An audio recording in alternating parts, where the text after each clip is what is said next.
Good morning, everybody. Hamjambo. But you can take your seats.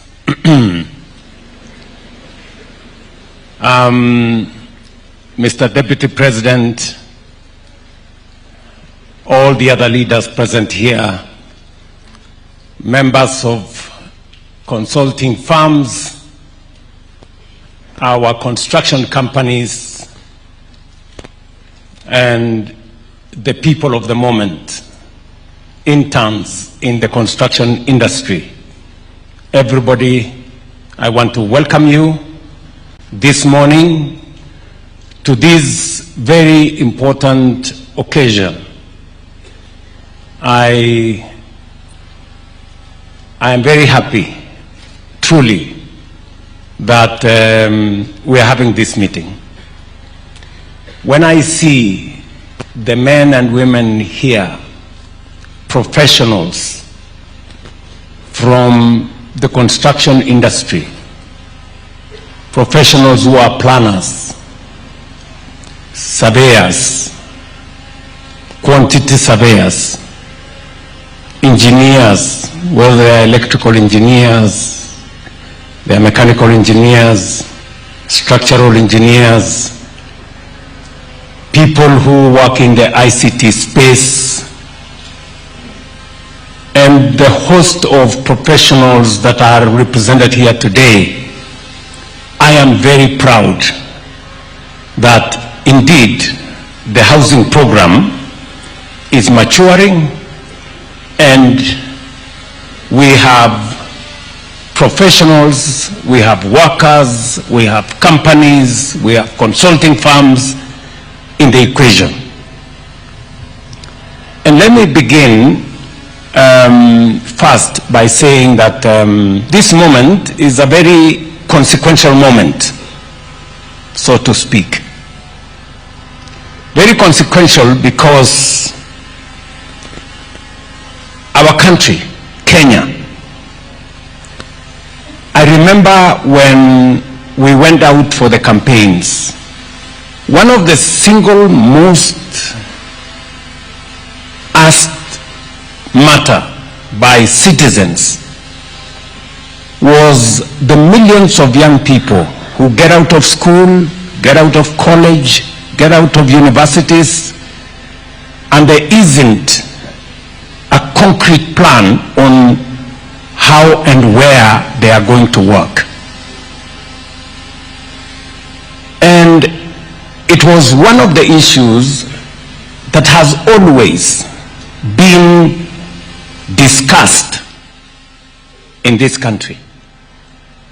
And therefore, we set out to have a conversation, and we set out to have a plan, and we put our ideas together, and we rolled it into a manifesto. And today, this is one of the meetings that confirms that the manifesto was not a piece of paper, that the manifesto was not a newspaper, that it was about a plan, about real issues affecting real people.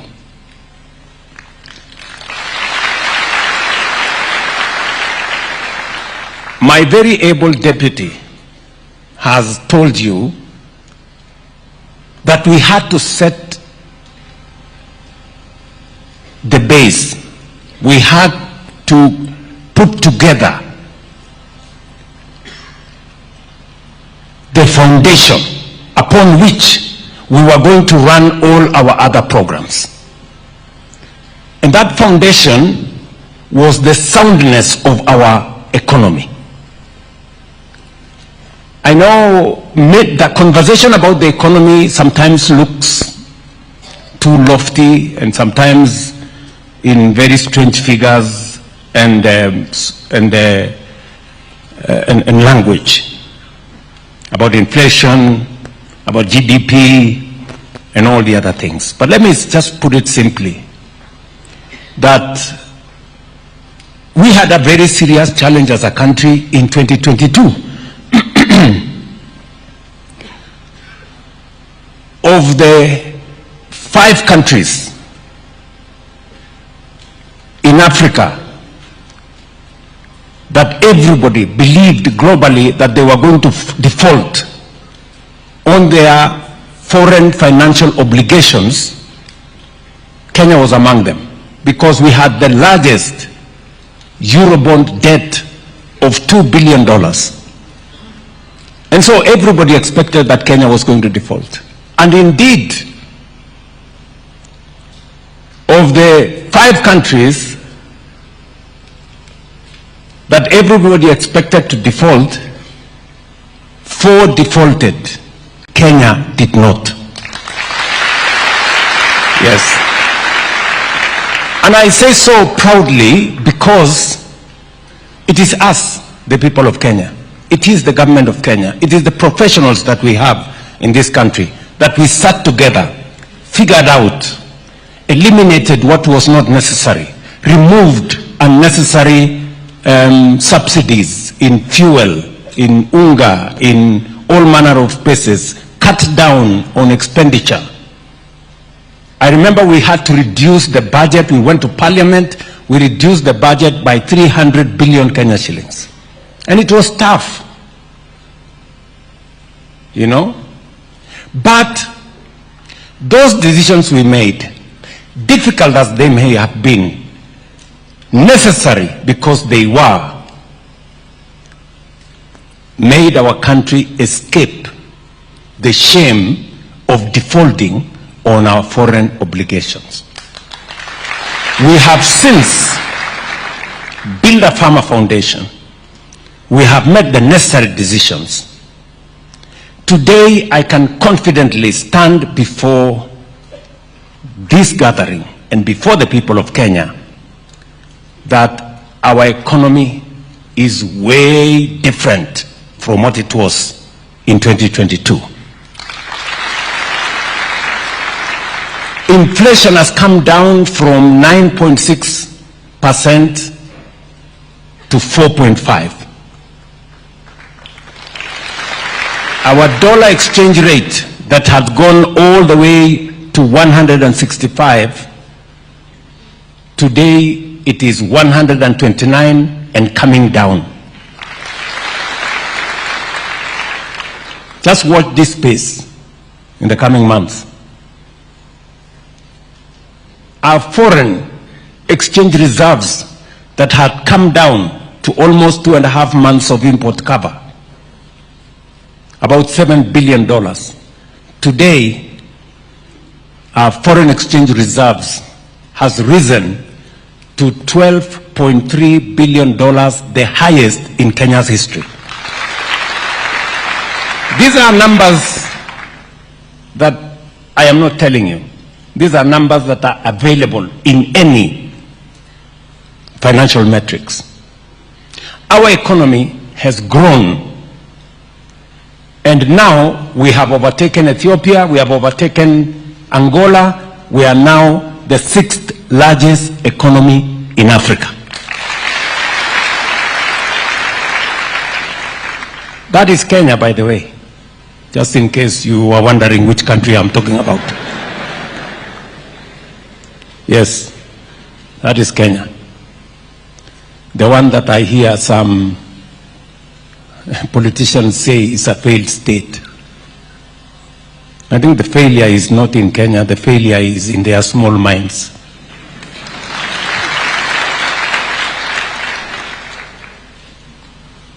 And upon that foundation, we have built the rest of the plan. We have built the rest of the plan. And because I am talking to interns, I am talking to people who've just gotten out of college, out of university. We all know that any country that has made any meaningful development, they have done so by building their human capital. Education is significant. And that is why today, as I talk to these interns, we are giving them an opportunity for you to go and experience in live infrastructure projects, not in simulated environments, in life what you have learned, and to sharpen the skills that you have learned, and to actualize some of the things that you learned in classroom. We have also equally rolled out a whole plan on how to make our education relevant to the requirements of today and the future. We have increased the budget by significant amount from $500 billion in 2022.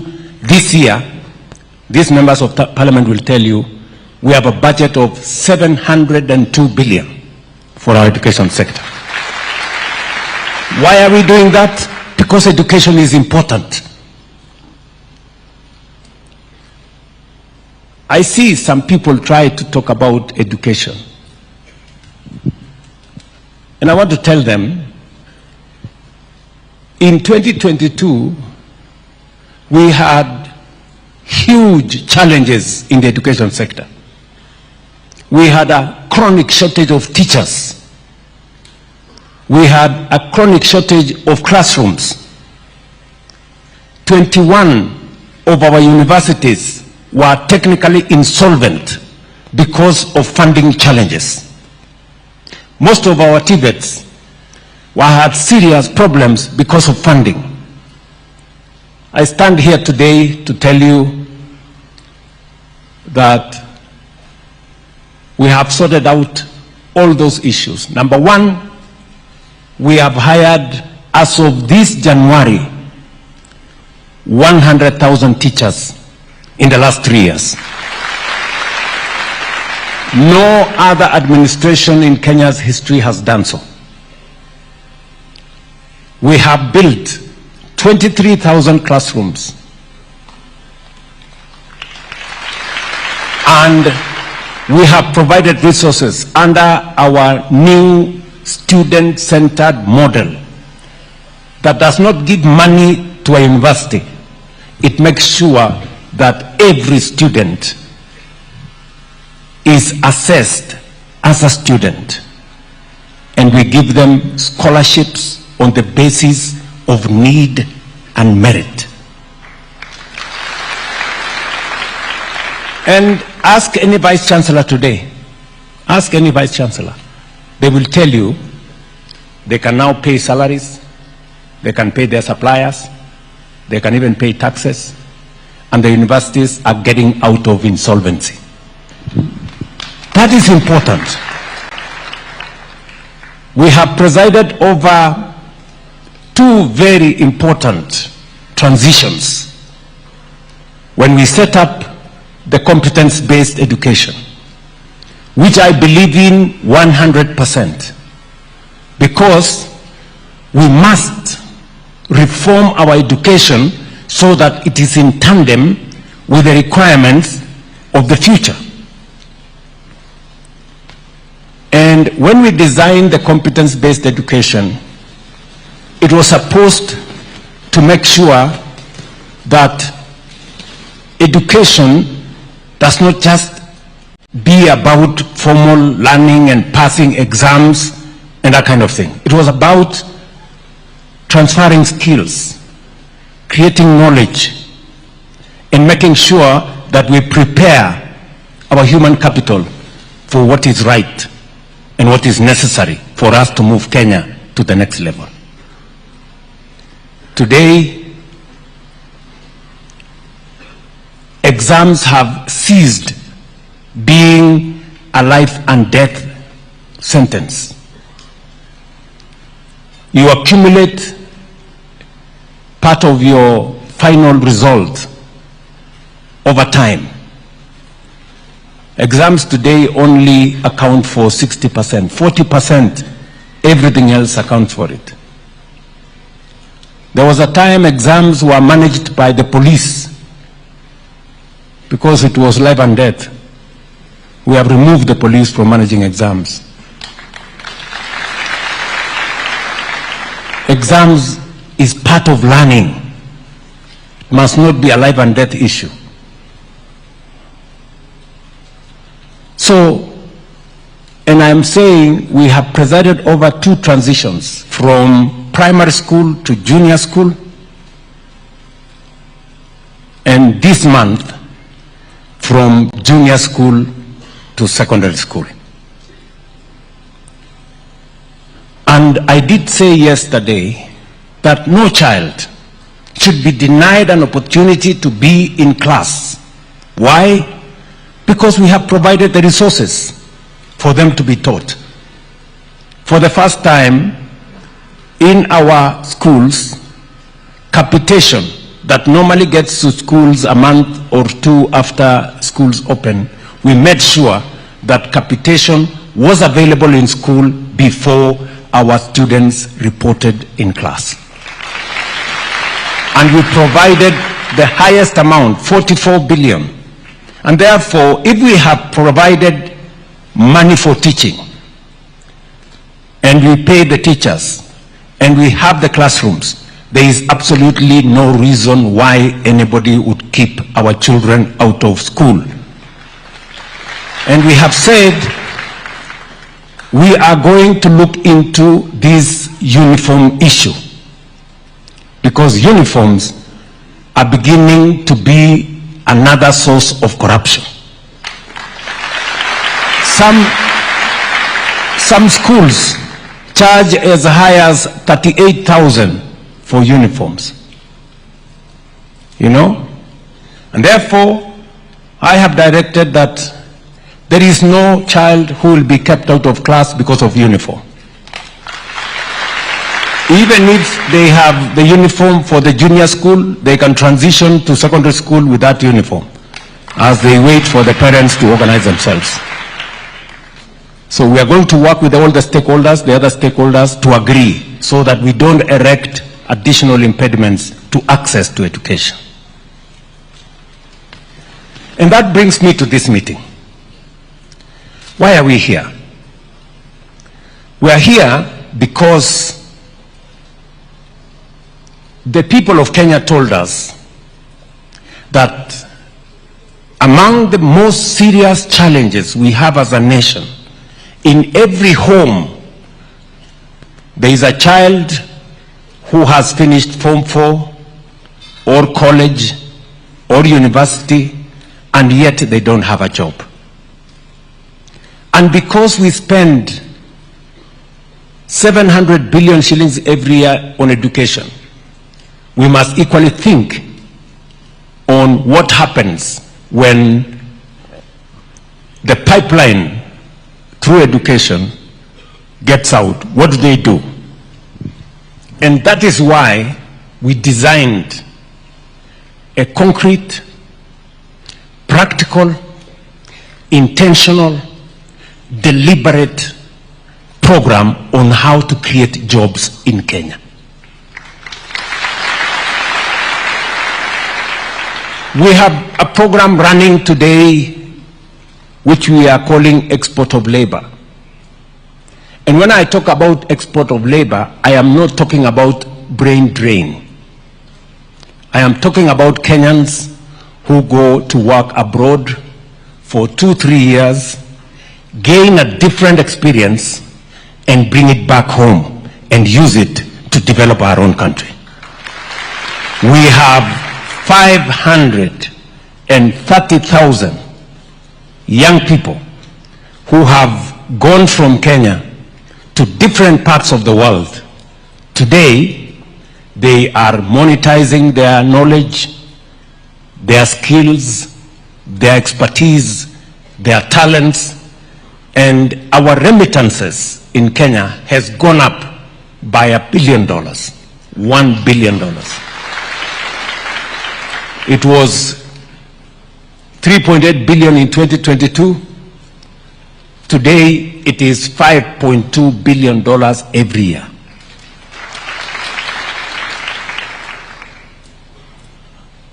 We have a whole ecosystem that we are building in what we call the digital jobs space.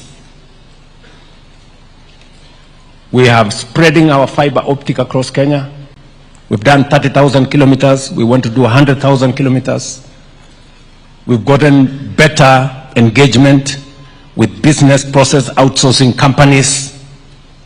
Teleperformance, for example, the largest BPO in the world, has set up office in Kenya. CCI and other companies in the BPO space are engaging Kenyans, working in foreign companies, but working from Kenya. We have ICT hubs that we are building around the country. We have Jitume centers that are rolled out around the country. In every Tibet, we have made sure that there is an ICT hub. And today we have 300,000 Kenyans working in the digital space, earning money in dollars and working from home in foreign companies. Deliberate, intentional. And then we have public infrastructure. And that's why we are here today. Public infrastructure. And let me tell you, creating opportunities for employment using public infrastructure is not a new invention. You know? It is what is tested and tried globally. America, for example, in the 50s, for those of you who follow history, in the 1950s, the interstate highways that were built to get America out of recession created millions of jobs. It was intentional. If you go to Europe, if you go to Germany, for example, to get Germany out of recession, the autobahn industry was created to deal with roads, bridges, highways, and created millions of jobs. Recently, in Philippines, what they called build, build, build. Again, just recently, 2016 to 2022, Philippines created 6.5 million jobs using investment in public infrastructure. So what we are doing in Kenya is not an invention. It is what is tested, what is tried, and what works. When we rolled out this housing program, it wasn't a new thing. National Housing Corporation was registered in 1960, 1953, I'm told, by the chair there. Almost earlier than South Korea and Singapore registered theirs. Right? But we have been, battling with what do we do with it? How do we do it? It was there. We went to slum upgrading. It was there in the manifesto of every political party. For the last 30 years, housing has been a permanent feature in every political party's manifesto. In fact, in the last election, housing was in the manifesto of Kenya Kwanza and was in the manifesto of Azimio. Right? But when it came to implementation, my friends, politics took the center stage. Oh, Zakayo, Sijui. That's how I became Zakayo, all right? Never mind. At least today, we have close to 6,000 people here, professionals, engineers, planners, surveying engineers, electrical engineers, structural engineers, civil engineers, and a host of many other trades, painters, carpenters, masons, electricians, name them. We have a whole ecosystem of people, professionals who work now in our construction industry, building houses, building markets, building hostels, and the face and skyline of Kenya is changing. Yes, it is changing. Yes, it is changing. Go to anywhere, go to any big town. The face and skyline of Kenya is changing. And that is why I want to persuade you, and I am very, very, very proud of this moment, that Kenya is finally doing what is right. We are finally taking charge of our own destiny and changing our country for the better. Yes. You guys will be working in real, live infrastructure projects, either in a market or in a hostel or in a housing program. You will be there and you will experience firsthand that Kenya is changing. And you will help us. Your knowledge, your skills, your expertise is going to contribute to making sure that those projects are world-class standards. They are efficiently delivered. They are professionally handled. And they are safe for our markets and hostels for our students and houses for the people of Kenya. So I am really, really proud of this moment, that we finally are believing in ourselves.